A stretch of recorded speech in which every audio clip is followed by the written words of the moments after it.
Hello guys, আজকে আমি বাড়িতে ঝামেলা করি। अरे कहना क्या चाहते हो? ঝামেলা ঝগড়া করেই আর কি বাইরে এসেছি খেতে।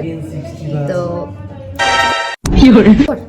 তো দেখো, আমার পার্টনার যে থাকে সেই আছে আজকে আমার সাথে।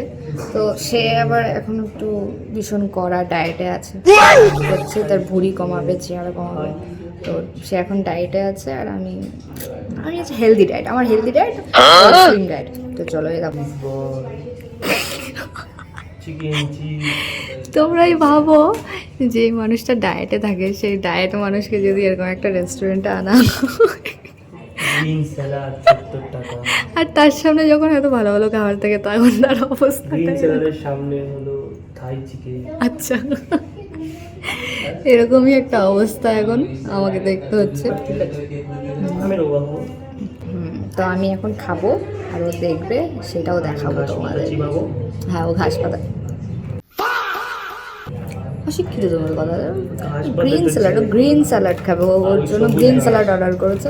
তো আমার মেনুগুলো আসুক, তারপরে দেখাচ্ছি ওর রিয়াকশনটা। ও আমি এখানে থাই চিকেন অর্ডার করেছিলাম। এই যে আমার থাই চিকেন, লেবু দিয়ে স্যালাড খাবে।